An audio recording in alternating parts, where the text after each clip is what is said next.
Bueno, vamos a empezar entonces. Bienvenidas y bienvenidos a esta presentación de Temporada de Rosas, este libro publicado por Astiberri, de Chloé Wary. Yo creo que he dicho bien el nombre, ¿no?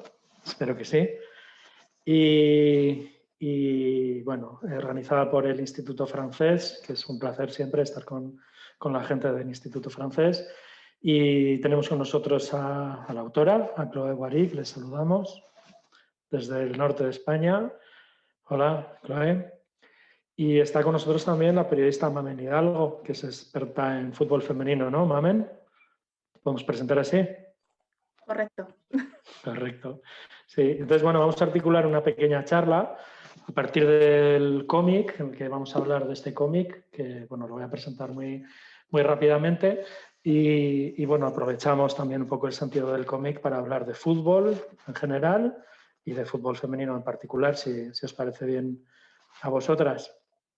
Y bueno, yo lo primero que quería decir es que, bueno, a mí el cómic lo leí hace, yo creo que a finales de verano aproximadamente, cuando me lo hizo llegar Fernando Tarancón de Astiberri, porque, bueno, yo soy autor de algún libro de fútbol y él sabe de mi pasión y me habló con muy buenas palabras de un cómic de fútbol escrito por una chica francesa, joven, y que además giraba en torno al fútbol femenino, y le dije que por supuesto que me apetecía leerlo. Y cuando Fernando me lo presentó de palabra, tengo que decir que en principio me dio un poco de pereza, porque pensaba, bueno, va a ser una historia más que conocemos perfectamente, etcétera. Y cuando lo abrí ya, esta ilustración absolutamente maravillosa, hecha con rotulador, de esta mujer que es Bárbara, que es, bueno, la capitana del equipo de las Rosas y una jugadora de mucho talento, y empecé a pasar páginas una tras otra y me sorprendió muchísimo, Chloé, y te lanzo la primera pregunta, encontrar una historia original en el año 2020 de fútbol femenino. O sea, con toda una historia que es realmente original y que se aleja muchísimo de los tópicos que todos podemos esperar en una historia así. Y he leído que en parte está basada en tu propia experiencia, ¿verdad?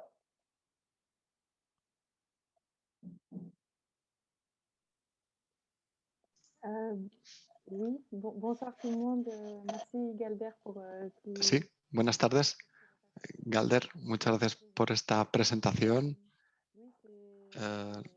Sí, en parte, sobre todo al principio, el personaje de Bárbara es ella la que estuvo en el núcleo de este proyecto. Y aquí puedo enseñar algunos croquis. Esto era en la época en la que buscaba un poco cuál iba a ser mi personaje. Y es cierto que, bueno, realmente no giraba al principio en torno al fútbol, sino a qué es ser un adolescente en nuestra época y qué es ser una joven que juega al fútbol y qué identidad encontrar ahí, cómo lograr asumir la feminidad, quién eres, es compatible o no con el deporte, qué hago con mi cuerpo en ese momento. Así que a partir de esas preguntas empecé a desarrollar la historia de un equipo femenino. Yo no jugaba en la época en ningún club. Jugué cuando era pequeña con los chicos, con los chavales en la escuela, y luego no pude llegar a los clubes porque no era la dirección que pude tomar. Realmente me focalicé en el dibujo en aquella época, pero la idea de trabajar en torno al personaje de Bárbara en un entorno urbano en el que crecí y el tema del fútbol, que siempre ha sido una pasión,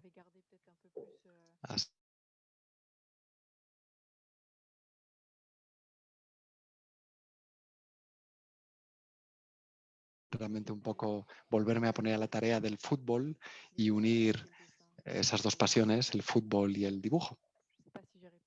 No sé si he respondido exactamente a la pregunta. Me he perdido un poco a lo mejor. No, un poco sí. Sorprende muchísimo la utilización del color. Es un cómic que es muy colorido. Estás pensando en los suburbios de una ciudad y inmediatamente te viene a la cabeza pues, el color gris, esa ciudad que se te echa encima. Y sin embargo, yo diría, no sé si me equivoco, que si hay una intención, eh, vamos, que está hecho adrede, la recreación de una cierta belleza del color en los grafitis, en la ropa deportiva, los propios colores de las camisetas, ¿verdad? Oui, exact. Je voulais vraiment travailler en couleur. Oui. Ouais, pardon. Ouais, je voulais vraiment, Sí, ouais, realmente quería que fuese colorista. travailler au feutre, moi, personnellement. Siempre he trabajado con los rotuladores, no siempre proyecté la idea de hacer un libro completo con estos rotuladores. ¿Son estos? ¿Son estos los que utilizo? Por curiosidad, los tenía a mano ahora. Son muy básicos, son rotuladores muy básicos, pero muy agradables. Es un universo muy colorista y para mí me parecía ideal para dibujar todo lo que era efectivamente pues las camisetas de fútbol, que casi fuese pop, quería, porque para mí es un entorno que ha sido muy rico en encuentros, en juego, incluso el verde del césped tenía que ser refulgente como los personajes. También tengo un dibujo aquí que os puedo enseñar. Son los primeros dibujos de Bárbara. Estaba buscando un poco dónde iba a ser su entorno y siempre quise que hubiese mucho color en esa periferia, porque para mí no es un lugar oscuro y sombrío. Al contrario, ocurren muchísimas cosas muy vitales.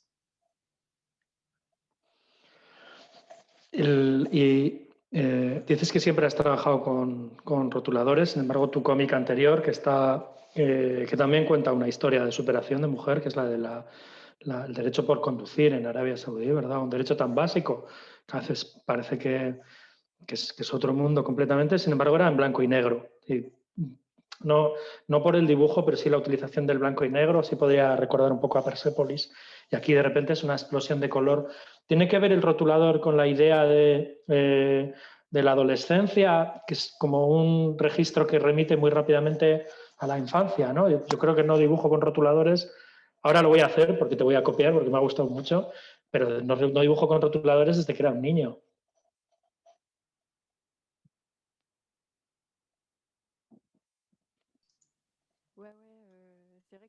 Sí, es cierto que mi primer álbum era el proyecto, sí, era un proyecto de titulación y estaba en blanco y negro porque quería una identidad muy particular para esta historia, para aquella historia que cuenta la primera revuelta de las saudíes en 1990, cuando se manifestaron al volante de los coches. Y para mí la utilización del blanco y negro permitía transmitir otro ambiente. Y es cierto que aquí los rotuladores fueron muy instintivos, por así decirlo, porque todos mis croquis, mis búsquedas, normalmente las hacía con rotuladores, incluso en el colegio, con los fluorescentes, los utilizaba constantemente.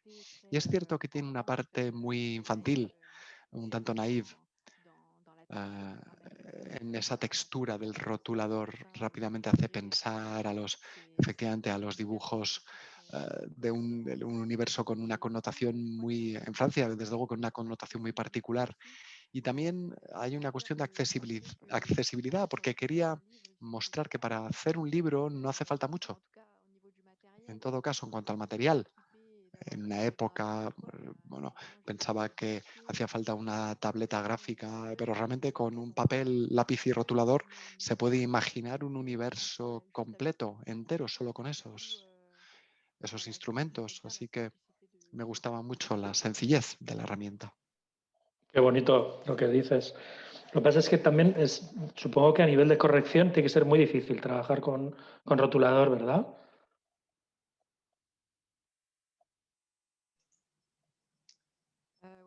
Sí, es cierto que incluso cuando preparaba mi expediente de editorial para encontrar un editor, tuve que hacer muchos dibujos preparatorios, efectivamente hubo planchas que tuve que hacer, no lo sé, 4 o 5 veces, porque no me salía el trazo correcto, los rotuladores no me gustaban, cómo quedaban, así que exige una cierta técnica, desde luego, sobre todo cuando queremos quedarnos en 250 páginas y que sea coherente. Y si muestro las planchas originales, como esta,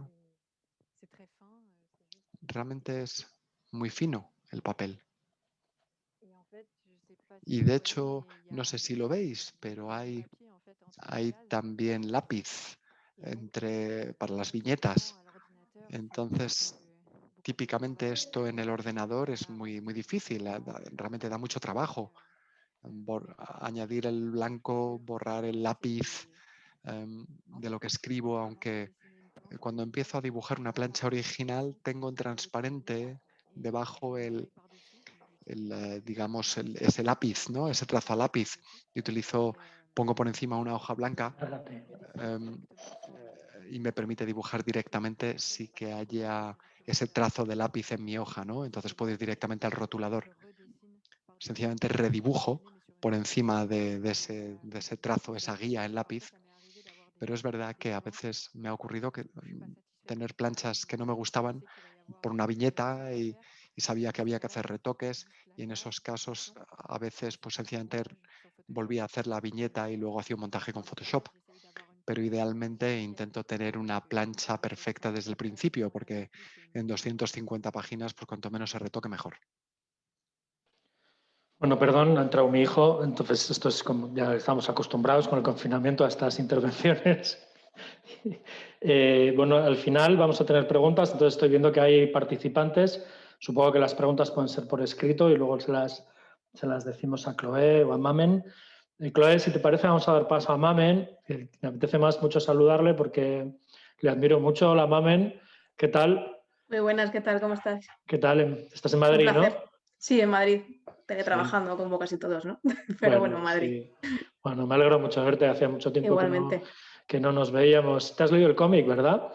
Sí, me lo leí hace poquito, lo tengo muy, muy reciente y la verdad es que me ha encantado porque me conecta con mi pasado también.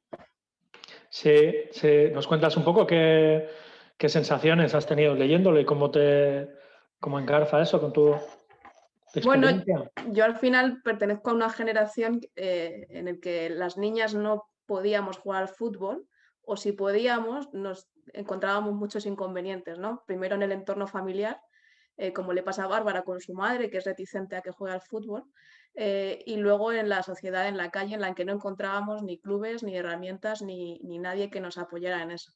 Entonces me recuerda mucho a esa etapa de la infancia, pero también me conecta con problemas que tengo hoy en día. Yo dejé de jugar al fútbol a los 13 o 14 años y volví a jugar hace 3 años. O sea, estuve unos 15 años sin jugar al fútbol y en los últimos 3 años lo único que me encuentro es lo mismo que hace 15, 20 años, que es problemas, dificultades, pues cosas muy básicas que nos hemos ido encontrando las mujeres, desde tener que utilizar la equipación del equipo masculino hasta tener el horario peor para para entrenar durante la semana, ¿no? Entonces, el cómic me conecta con mi propia historia. Entonces, lo que me hace pensar es que es algo universal, ¿no? Que cuando Chloe lo piensa, lo dibuja y lo transforma en lo que ahora conocemos, está contando algo que no solo pasa en su pueblo o en su ciudad, sino que nos pasa a todas las mujeres en todo el mundo al mismo tiempo. Y por eso creo que es la importancia de este cómic, ¿no? o de otro tipo de materiales. Siempre digo que todo suma, ¿no? Y cualquier libro, cómic, documental, película, que no nos ha contado esta historia antes, pues decías antes que igual en 2020 es difícil ser original, pero también es verdad que en 2020, bueno, 2021 ya, perdón, es complicado avanzar cuando todavía no se han cerrado esas heridas, digamos, ¿no? Cuando todavía no somos una sociedad igualitaria en ese sentido. Sí, sí, perdona, lo matizo. Quería decir que a veces tienes la sensación, no por el hecho de que fuera un cómic basado en la dificultad de una mujer para jugar a fútbol. Sí, en general, la literatura futbolística parece que está como en bucle continuo y es muy difícil a Sí, veces te aportar, ¿no? entiendo. A eso me refería más bien. Sí.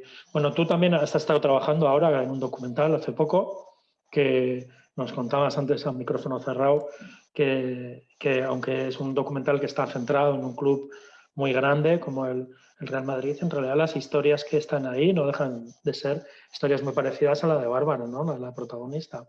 Exacto, se llama Un sueño real, está en HBO España y lo que muestra es la trayectoria de un grupo de futbolistas, la mayoría muy jóvenes, que lo único que tienen es el sueño de dedicarse profesionalmente al fútbol y que en este sentido es verdad que la marca Real Madrid facilita contar algo así, facilita porque tiene mayor foco, ¿no? Mayor impacto mediático, mayor impacto social, el interés que pueda despertar un equipo como el Real Madrid y más en el femenino, que todavía es difícil hablar de ello en los medios. Entonces, el trasfondo es lo que hablaba antes, ¿no? Es la dificultad que tienen las mujeres, pero no solo nos quedamos ahí.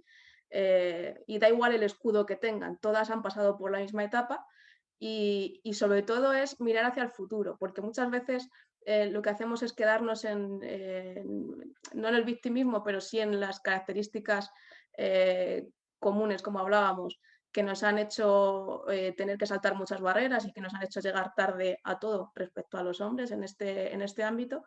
Entonces buscamos a través de las historias y de las emociones de las personas y de las familias, que también vienen muy bien reflejadas en el cómic, cuál es la pelea común y qué herramientas tenemos que darle a las mujeres para que dejemos de hablar de esto como decía antes, como hace 20 años, ¿no? Que podamos avanzar, que podamos construir algo y que dentro de 5, de 10, del tiempo que sea, no sé cuánto tiempo va a llevar, podamos plantear otro tipo de historias que no sean solo romper barreras, ¿no? Porque ya están rotas de sobra, solo falta que tengamos esa constancia y esa facilidad. Y en el documental se narra un poco eso, ¿no? A través de diferentes personajes, también aquí vemos pues, futbolistas españolas, futbolistas de Suecia, de Brasil, de Nigeria, de Estados Unidos, de Alemania.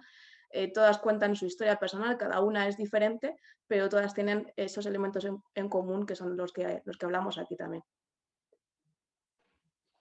Chloe, has dicho antes, bueno, que te basabas un poco en tu experiencia, bueno, tampoco habías jugado, eres hincha de fútbol, ¿te gusta el fútbol como hincha?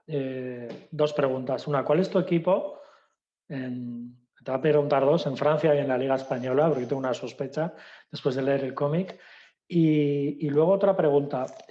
Hay mucha viñeta con muchísimo movimiento que transmite, no sé si me equivoco, pero una pasión por el juego. O sea, te gustaba recrear el movimiento de las jugadoras, ¿verdad?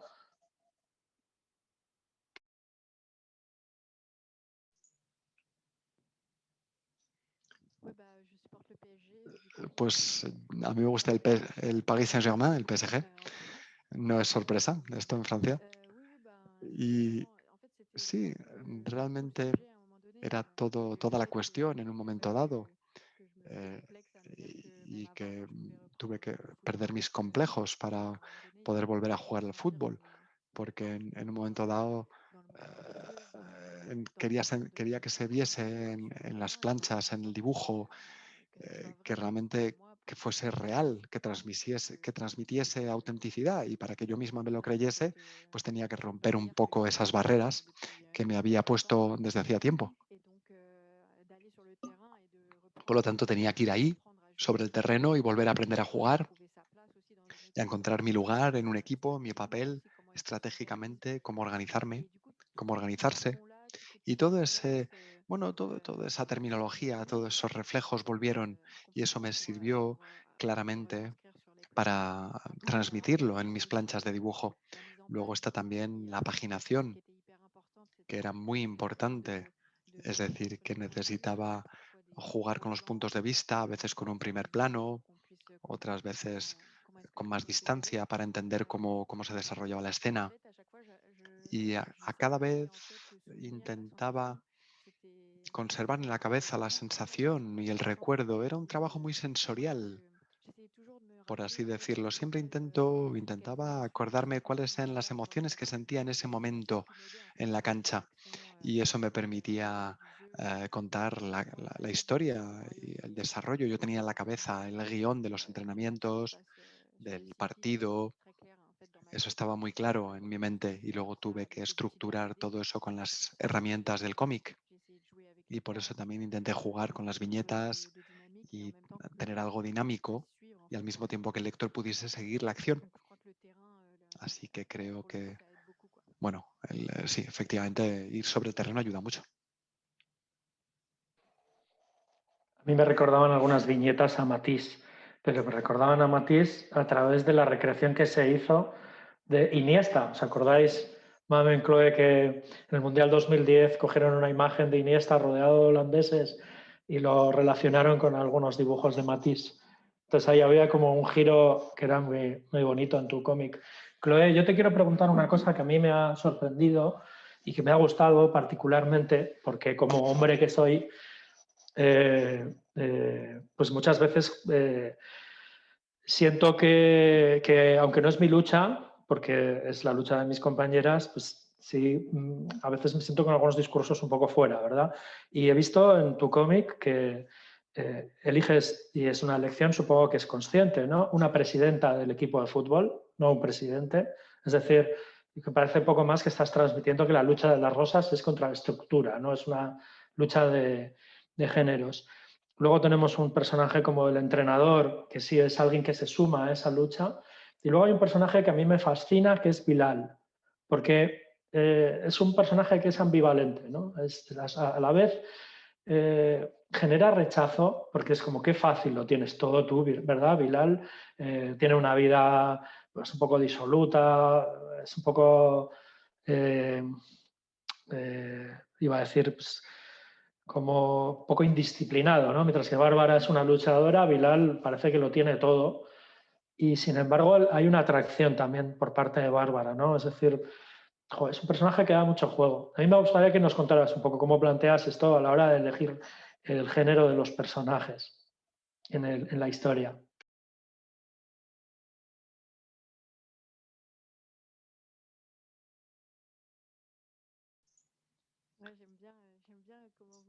Sí, me gusta mucho cómo analizas el personaje de Bilal. Es cierto que ese lado ambivalente para mí era súper importante que estuviese presente en la encarnación de cada personaje. Y es cierto que Bilal y Bárbara efectivamente se atraen y sin embargo viven a priori una situación en el club. Bueno, tienen la misma vida cotidiana, por así decirlo, pero hay diferentes niveles de realidad. Bárbara rápidamente sufre el hecho de ser una mujer, muy rápidamente, y se ve bloqueada por una serie de corsés y de instituciones, y Bilal pues tiene dificultad para entender y para asimilar que que el fútbol puede ser algo más que un deporte. Y sin embargo va a ser un aliado. Me gusta decir que Bilal es un poco como el feminista que no se conoce todavía, que se ignora. Es decir, él siempre apoya a Bárbara, elija lo que elija, no va a intentar cambiarla. Eh, Tienen esa especie de debates sobre la feminidad, el hecho de que sea poco femenina, por ejemplo, pero tampoco parece molestarle a él. Lo que le gusta es verla combativa. Y también está el juego de la seducción, el hecho de que haya también un poco de pique, eso hace parte de la sal y la pimienta de una relación. Entonces, si no, para el resto de personajes, pues era muy importante para mí que no fuesen algo maniqueo. em, es decir, que los machistas sean los hombres y las feministas las mujeres. Me parece que la cosa es un poco más compleja y creo que en la realidad ese modelo tan simple es falso. Chantal es una mujer, pero más allá de que sea una mujer, es una dirigente y es una directiva y está ahí para rentabilizar las cosas. Así de sencillo. Los chicos le dan más dinero, así que apuesta por ellos. Si hay que favorecerlos, pues será el equipo de los chavales. Incluso quiero creer que el hecho de que sea una mujer la empuja a tener ese comportamiento sexista, de hecho, contra las chicas. para que sea creíble a ojos de todos sus colegas hombres, que a priori esos son efectivamente prácticamente todos hombres. Así que tiene que reproducir una especie de esquema paternalista y ella como mujer no quiere ser acusada de favoritismo. Así que es un poco también lo que motiva el hecho de que sabotee todo el proceso de lucha que las rosas encarnan y el personaje de Esteban, el entrenador, el coach, eh, es el futbolista, bueno, un poco caído en desgracia, que no ha logrado el éxito que esperaba y que va, ¿cómo decirlo? Se va a sentir como una especie de renacimiento, el pudiendo llevar a esas chicas a lo alto y quiere empujar a Bárbara en el fútbol, en el mundo del fútbol y acompañarla. Y por lo tanto tiene varios rostros. Este coach a veces es paternalista, otras veces es una figura más ambigua. Así que quería, bueno, también dejar al lector la posibilidad de ver lo que quería ver, lo que quiera ver, lo que cada lector quiera ver, que haya una parte implícita.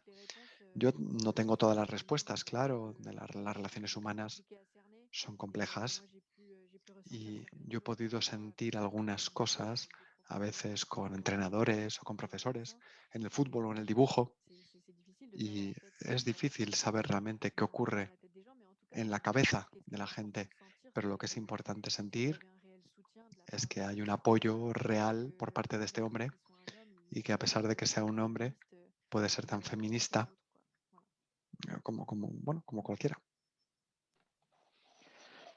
Otra pregunta, ya por curiosidad, es los colores de las rosas y el escudo, que se parecen mucho al del mejor equipo del mundo, que puedo enseñar por aquí, que Mamen conoce bien, que no sé si conoces. Los colores de las rosas y el escudo están basados en el Atleti de verdad o en el de Madrid.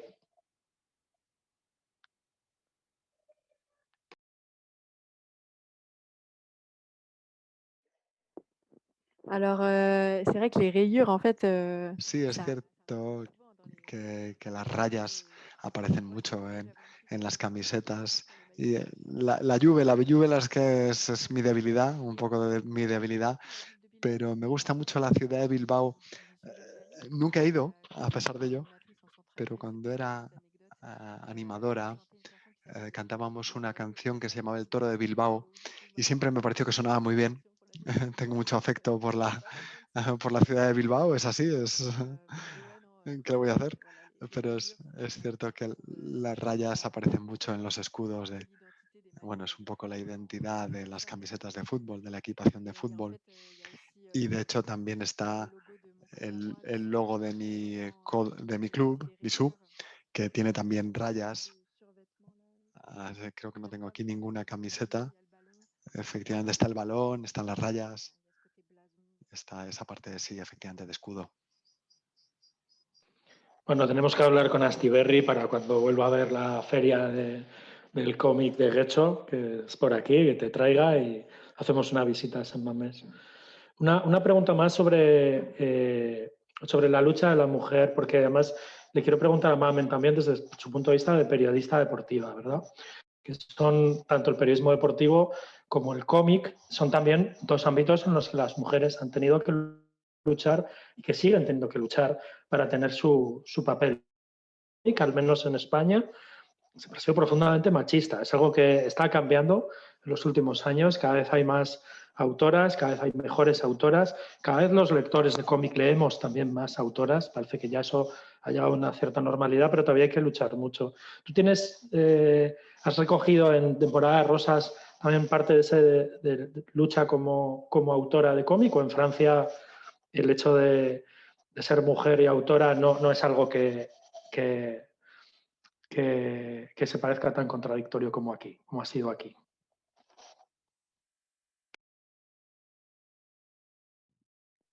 Mmh, alors je sais pas comment ça se passe en Espagne, mais pour parler de mon expérience No sé exactamente cómo es en España, pero para hablar de una experiencia, de mi experiencia personal, tengo que confesar que tengo la suerte de no plantearme ya esa pregunta, de saber si ser una mujer me va a bloquear para encontrar un editor o en el mercado. Creo que es una suerte y eso también es gracias a las pioneras que desde los años 70 con Marie Deschet, Chantal Montelier o Florence Stack, es decir, ya hace 40 años que esas mujeres se batían el cobre para visibilizarse y existir en este medio. Así que confieso que empiezo a entender un poco también por qué no me he censurado como autora desde el principio y hace parte de esa herencia de la que puedo gozar yo y todas las mujeres y es una auténtica suerte. Luego, la verdad es que no sé cómo lo verá Mamen desde su lado. Bueno, a ver, desde el punto de vista de una periodista deportiva, creo que en España se ha evolucionado muchísimo. Yo llevo 12 años en los medios de comunicación y pues cuando empecé era impensable hablar de mujeres en el deporte, ¿no? Cualquier cosa que planteabas a tus jefes, a tus editores, se cuestionaba y además tu rol no era ese en un medio de comunicación. Era difícil encontrar un espacio dentro de una sección deportiva o de un medio deportivo.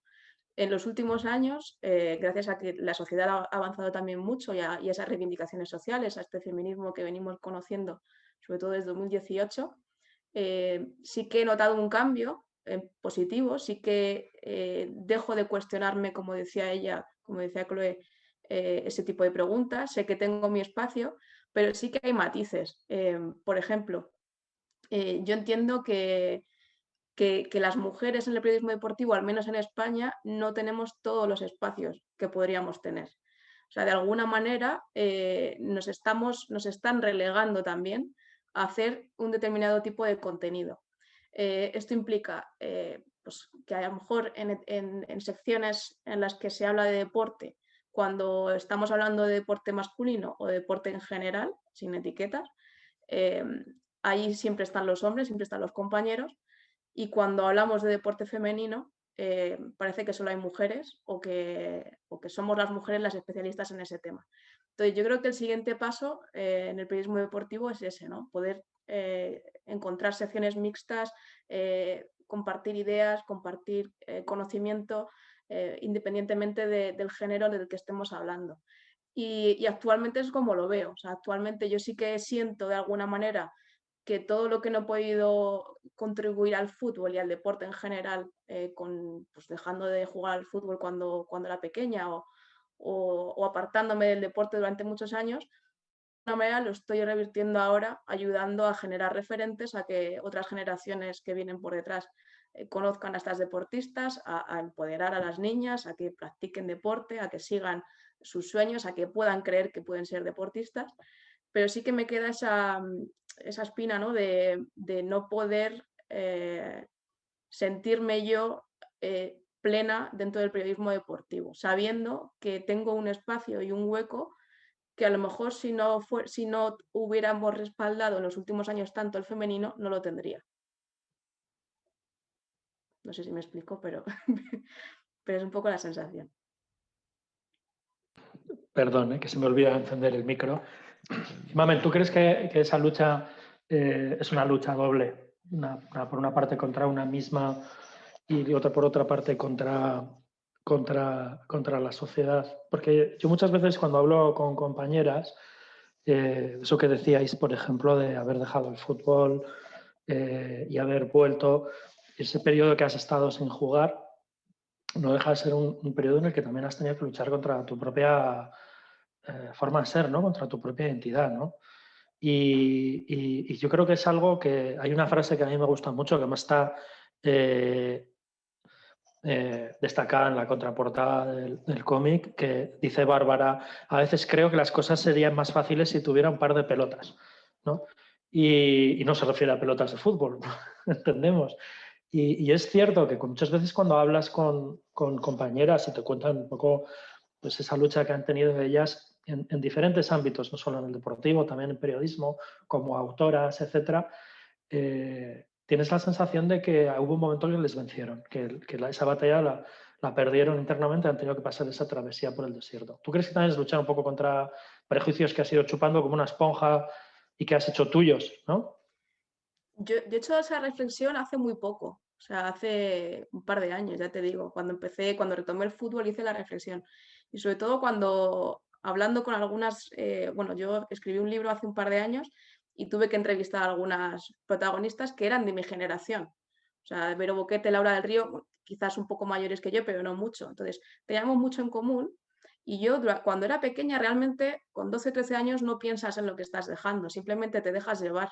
Es una sensación de, bueno, de que te gana, ¿no?, la sociedad, de que te están diciendo que estudies, de que los sábados no los puedes dedicar a estar todo el día viajando para jugar, y lo dejas y no te lo planteas, simplemente lo dejas. Y 15 años después, cuando empiezo a hablar con esas jugadoras que son de mi generación y veo que ellas sí pelearon por eso, por su entorno, porque en vez de nacer en un pueblo de La Mancha, nacieron en Tarrasa o en Santiago, que ya son un poco más grandes, ciudades más grandes, ellas sí lo hicieron. Entonces ahí es cuando me di cuenta de que yo había renunciado o me había rendido, como dices tú, a esa identidad.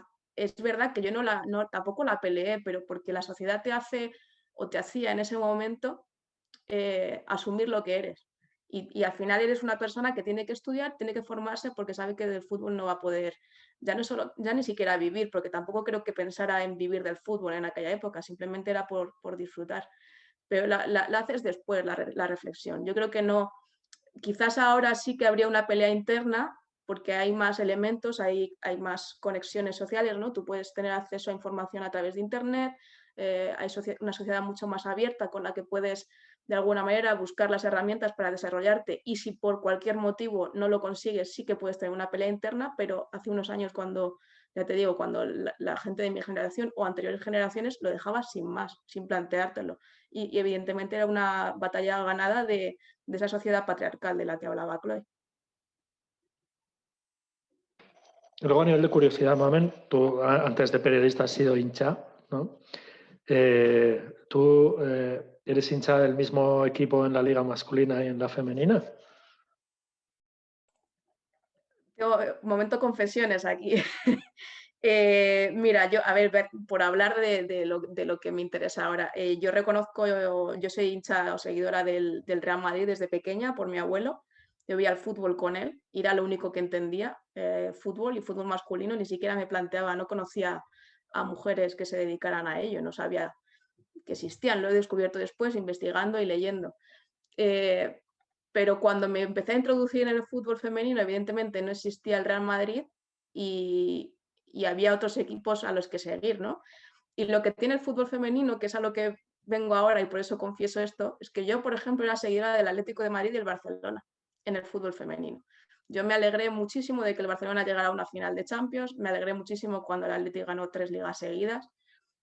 Cuando vas conociendo a las deportistas, además te acercas a ellas, empatizas, sientes, las ves cercanas, quieres solo su éxito. O sea, hablando, por ejemplo, en el documental, acudí con el tacón a San Mamés, ¿no? Al estadio del Athletic, y el tacón perdió y creo que fue el partido que más sufrí en mi vida, y solo llevaba unos meses con ellas. O sea, el deporte practicado por mujeres te lleva a otra situación, no es el deporte que conocemos, no es el fútbol que conocemos. Entonces, para mí socialmente tiene un valor importantísimo y hace que, hace poco lo hablábamos, de hecho lo debatíamos en redes sociales, en Twitter, que es un ámbito en el que da igual el color que tengas, porque te alegras del rival. O sea, tú puedes ser feliz viendo al Atlético de Madrid levantar la Supercopa de España cuando ves a Virginia Torrecilla, que le han operado un tumor, emocionarse, porque te emocionas con ellas. No puedes no alegrarte de esas cosas, no puedes no alegrarte de que el Barça sea uno de los mejores equipos de Europa porque abre puertas a las mujeres en España. Entonces creo que es, al hilo de tu pregunta, que era un poco maliciosa, creo que la reflexión es esa, ¿no? Que en el fútbol masculino es verdad que nos han enseñado a ser hinchas y en el femenino hay más valores y hay otras cosas que nos llevan a emocionarnos. No, era maliciosa adrede porque además lo Maliciosa. sabía. Era una pequeña trampa, pero a mí me pasa parecido, ¿eh? Yo en Francia, en el masculino, soy del Olympique de Marsella, Ale Loem, lo siento, Chloé, pero en el femenino soy del Paris Saint-Germain porque está ahí Irene Paredes.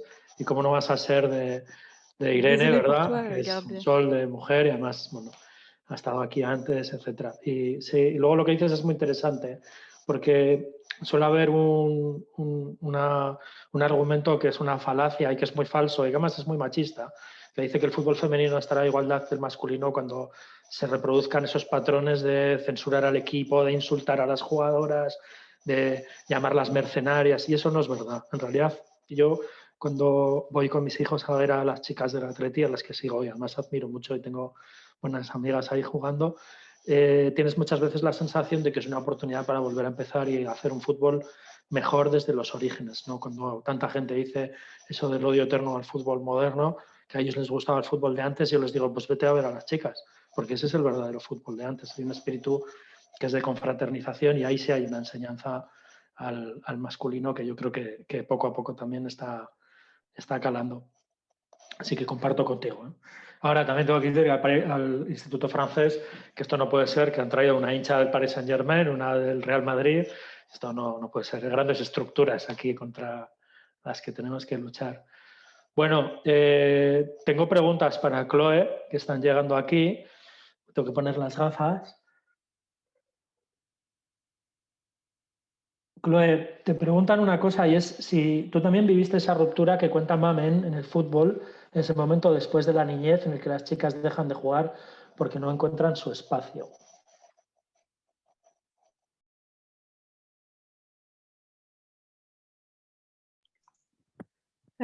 Alors, ce qui arrive aux roses dans l'histoire, Lo que le c'est... ocurre a las rosas en la historia es, ¿cómo decir? He recibido varios testimonios, sobre todo de la primera entrenadora, la que creó la sección femenina en Visú, donde juego. Ella tuvo que crear la sección porque su club anterior, bueno, cerraron la sección femenina porque no tenía medios. Faltaban jugadoras también, sobre todo. Faltaba también inversión por parte del club. Entonces las chicas se iban a jugar a otros equipos y bueno, se quedó sin club y por eso buscó y montó el proyecto de club de Avisú. Así que su testimonio lanzó ese principio de intriga para la historia de la temporada de Rosas. Luego, en el departamento en el que vivo, también hay muchos clubes de chicas y nos damos cuenta de que son grandes maquinarias. Y es difícil cuando quieres retomar el fútbol años después, con más de 20 años, y quieres retomarlo, bueno, en cierta forma, para resarcirte y para disfrutar jugando con un grupo, con chicas. Es más complicado encontrar clubes amateur que tengan personal, que tengan disponibilidad, con entrenadores titulados, porque en un momento dado, como decía Mamen, está el tema de que cuando se es el único club femenino dentro de la marca, pues somos, al final, ese equipo es el último. Y eso pesa sobre la moral, porque son cosas que siempre te están recordando ahí que cuando eres chica y que quieres jugar al fútbol, pues no va a ser fácil porque vas en cola. Hay muchas contrariedades y los clubes no invierten sencillamente. Esa es la cuestión.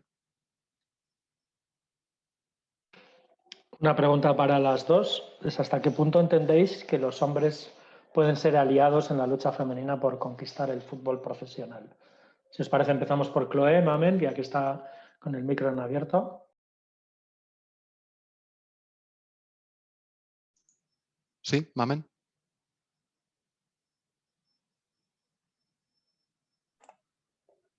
Sí, sí, Mamen, arranca tú. Ah, pensaba que queréis empezar a... Bueno, para mí es esencial, no desde el punto de vista como concebimos desde el feminismo, ¿no? De la palabra del concepto aliado, que suele tener una connotación casi negativa, ¿no? De que parece que solo está de apoyo.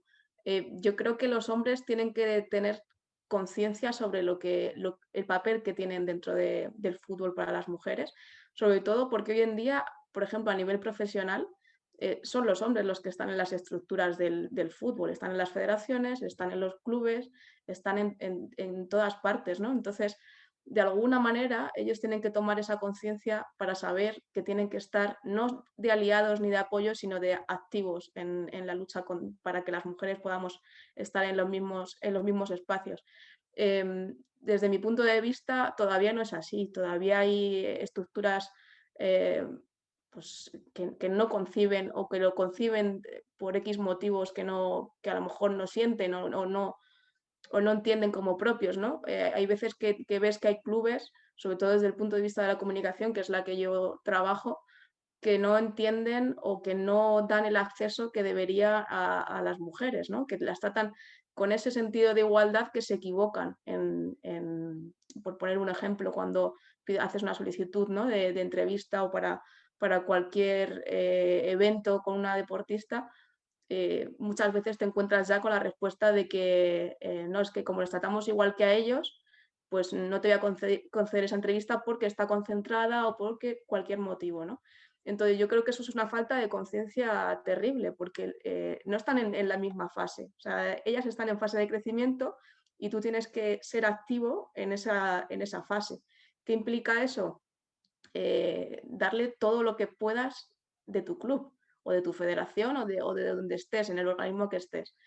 Y desde ese punto de vista sí que entiendo que es esencial que los hombres estén involucrados 100%, sobre todo a la hora de conocer el producto, entre comillas. Yo le llamo, o sea, se llama producto, suena un poco mercantil, pero tienen que tener esa conciencia a la hora de venderlo, ¿no? De darlo a conocer, de que las niñas puedan soñar con ser parte de su club. Cuando un club se involucra en el fútbol femenino o en cualquier deporte femenino, lo que tiene que pensar es que no en el ahora, que también, pero sobre todo en a quién vas a atraer. No es justo que tus socios niños sueñen con ser, no sé, Benzema, pero tus socias no puedan soñar con ser futbolistas también. Entonces, es el punto esencial en el que se tienen que involucrar, en tomar conciencia de lo que están haciendo. ¿Y Chloé? Oui, il y a quelque chose que... Sí, estoy totalmente de acuerdo con lo que dice Mamen. El deporte en masculino es la norma, es el deporte. Y entonces está ese calificativo de deporte femenino que no siempre,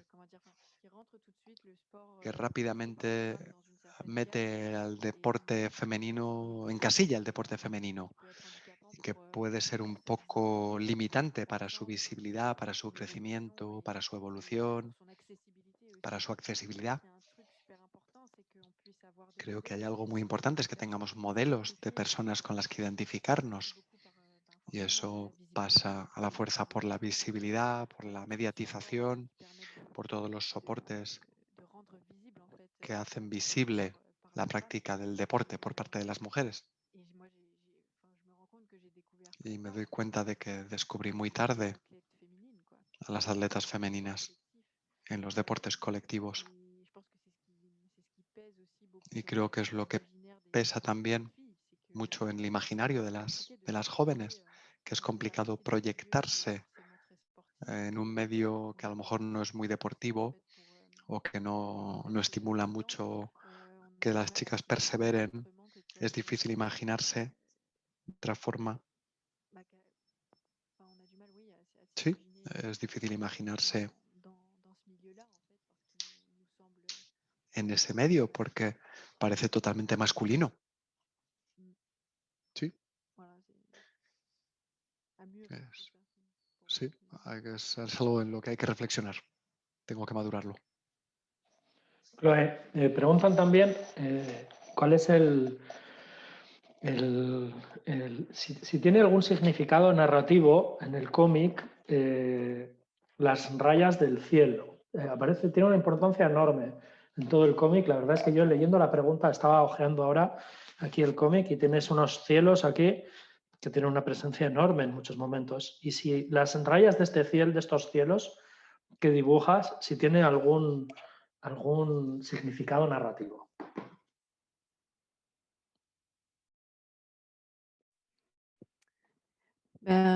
En fait, moi, je m'entraîne juste pas loin de l'aéroport Bueno, yo me de entreno cerca del aeropuerto de Orly, le deuxième aéroport el segundo aeropuerto de Île-de-France, on a souvent y a en menudo fait, il y a très peu d'arbres. hay pocos árboles, de hecho, no hay mucha vegetación. Et c'est vrai que c'est des Y es cierto que enfin, quand on jouait régulièrement avant le cuando Covid, jugábamos regularmente antes de la COVID, c'est souvent voilà, íbamos al entrenamiento, íbamos como a las 8 de la tarde y realmente se veían unos degradados de cielo magníficos. Et bon, bah, ça, c'est à la zone de l'entraînement, mais bon, dans Esa la es la ville, zona del entrenamiento, pero también en la ciudad, en algunos lugares, pareil, on contemple en realmente fait le ciel qui se ven unos cielos énorme dans le paysage. con una presencia tremenda en los paisajes. Le ciel, il est Así que interminable. el cielo es interminable, Du coup, claro. je sais pas, mais Así que j'ai no sé, besoin de necesitaba, respiration là.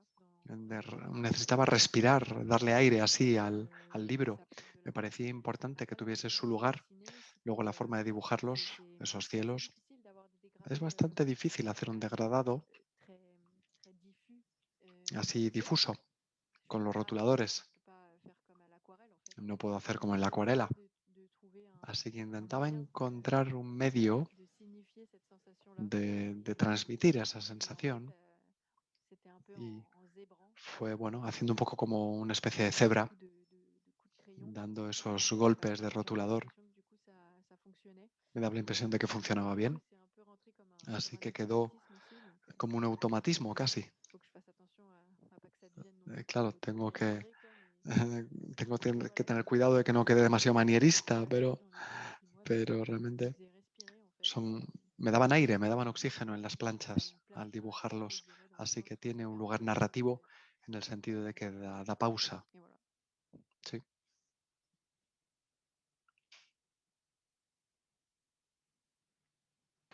Perdón, que se me olvida activar el micro.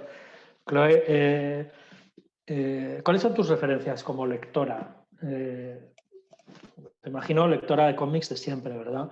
¿Y en qué punto decides? Porque me interesa mucho eso, como estás comentando y como ha comentado Mamen también, la idea de que para ser futbolista en realidad te tienes que imaginar a ti misma como futbolista. Yo cuando le escuchaba a Mamen que con 13 años lo deja durante un tiempo, al final es una lucha también contra esa parte de identidad, ¿no? Pero eso también sucede como autora, supongo. Bueno, no supongo, sucede como autores, porque yo también soy autor, ¿no?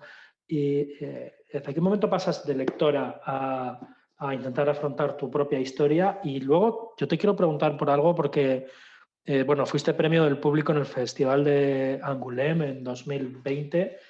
Buah, tiene que ser una cosa maravillosa. Eso es ganar la Champions League. ¿Nos cuentas un poco qué sientes como autora de repente cuando viene Angoulême y te premia?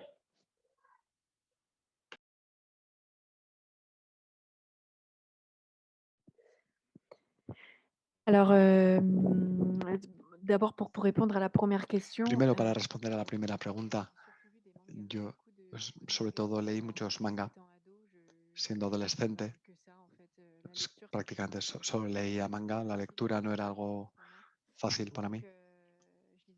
Y leía mucho shoujo, que son libros escritos por mujeres para un público femenino, a la inversa de los shonen, que son para los chicos.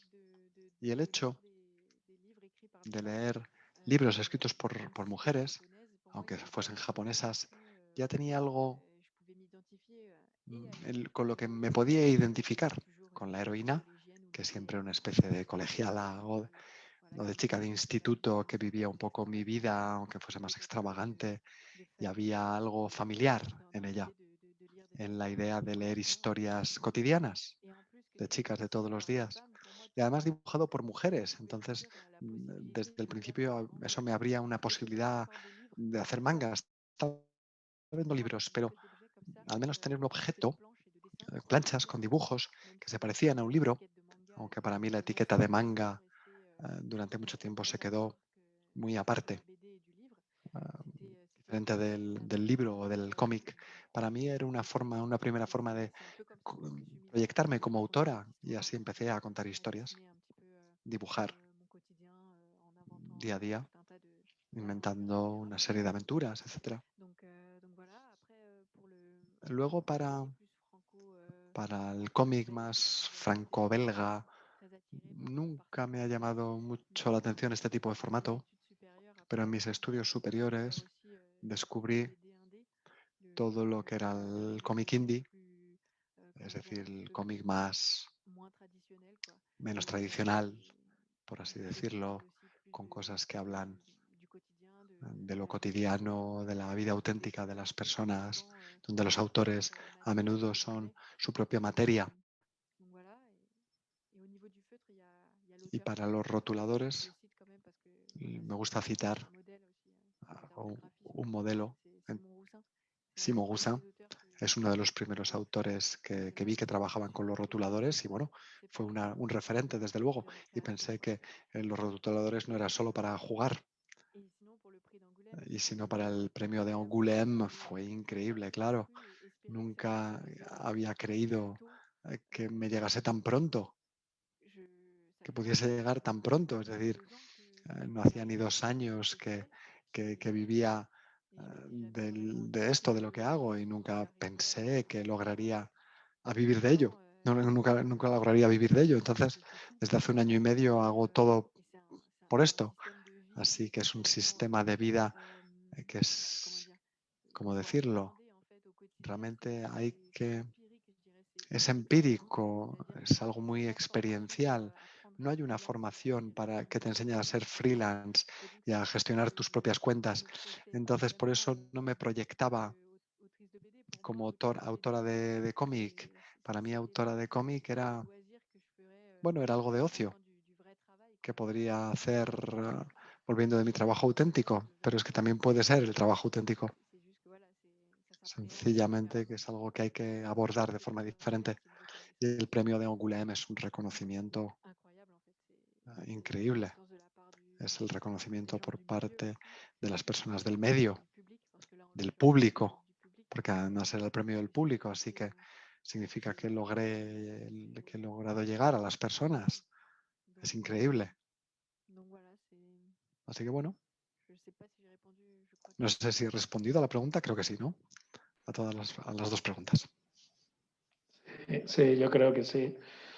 Bueno, hemos hecho 1 hora. Yo no sé, Mamen, porque estoy yo aquí en medio como el árbitro, y yo no sé si quieres trasladarle alguna pregunta a Chloé sobre el cómic. No, porque me habéis ido dejando muy claro las dudas que tenía, la verdad, porque, por ejemplo, yo tenía mucha curiosidad por el tema del color, porque me parecían como casi de empoderamiento, ¿no? A través de esos colores tan vivos, o sea, ya lo habéis hablado, pero sí que antes de despedirnos, solo decirte que cuando vayas a Bilbao me avises y organizamos un partido de fútbol.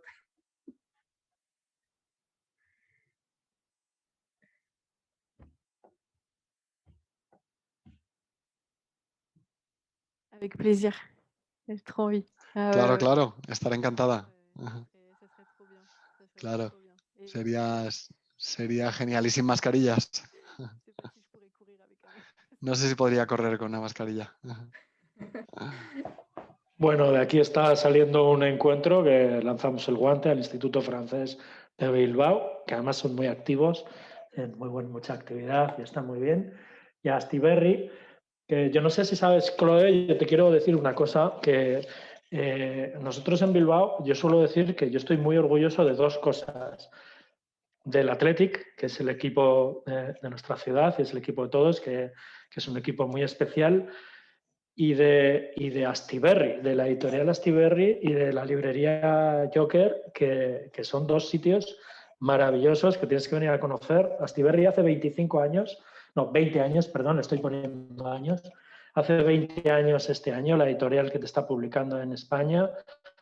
Es un lujo absoluto de nuestra... Estoy súper orgulloso de tenerlos en nuestra ciudad. A mí me han educado como lector, me han ayudado muchísimo a crecer como autor con todos los cómics que han traído aquí.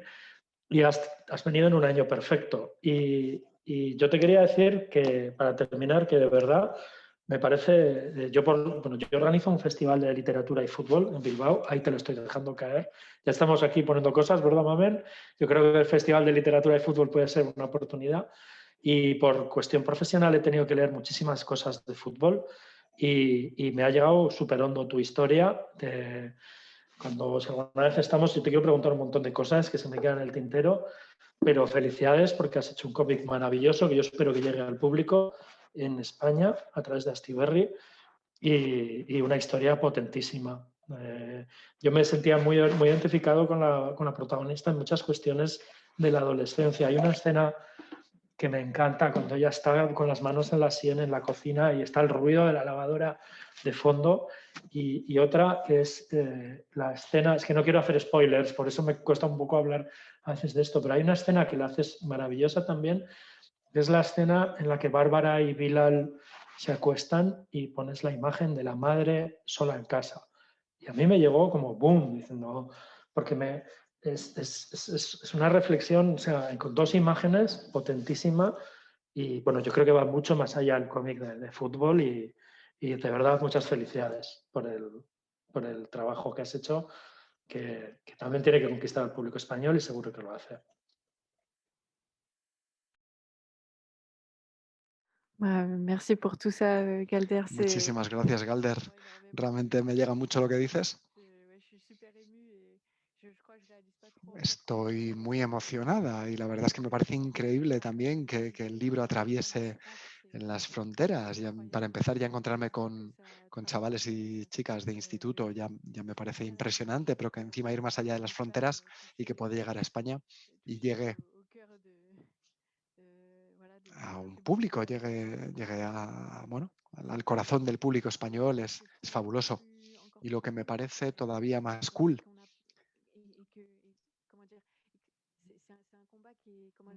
es un combate también un tanto insidioso, es el poder mezclar estos públicos del deporte y de la cultura.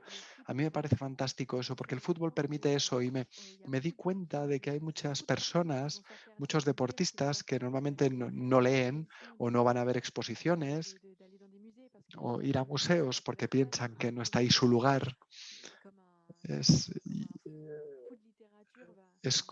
Y a la inversa, como un loco de la literatura que piensa que en un campo de fútbol no pinta nada. Y el poder mezclar estas sensibilidades es maravilloso y tengo la impresión de que con Temporada de Rosas podemos hacer que se comuniquen toda una serie de afinidades de personas entre ellas y eso es genial. Así que tengo muchísimas ganas de veros en vivo y en directo y poder hacerlo en Bilbao, en ese festival de literatura de fútbol. Bueno, Mamen, tenemos pendiente organizar esto por aquí, ¿vale? Esto no queda Nada, pues daros muchísimas las gracias, Mamen, en Madrid, Muchas gracias. Chloe en París, por esta conversación, que para mí ha sido un lujo. Y ojalá que volvamos a vernos pronto. Gracias al Instituto Francés por generar estos encuentros, a Astiberri por llamarnos, porque bueno, yo he disfrutado mucho y he aprendido un montón. Y quedamos pendientes que la próxima sea física y con firma de ejemplares, ¿verdad? Que eso también, en la presentación de cómic, tenemos que conseguir la firma de ejemplares. Pues muchísimas gracias. Un abrazo. Hasta luego.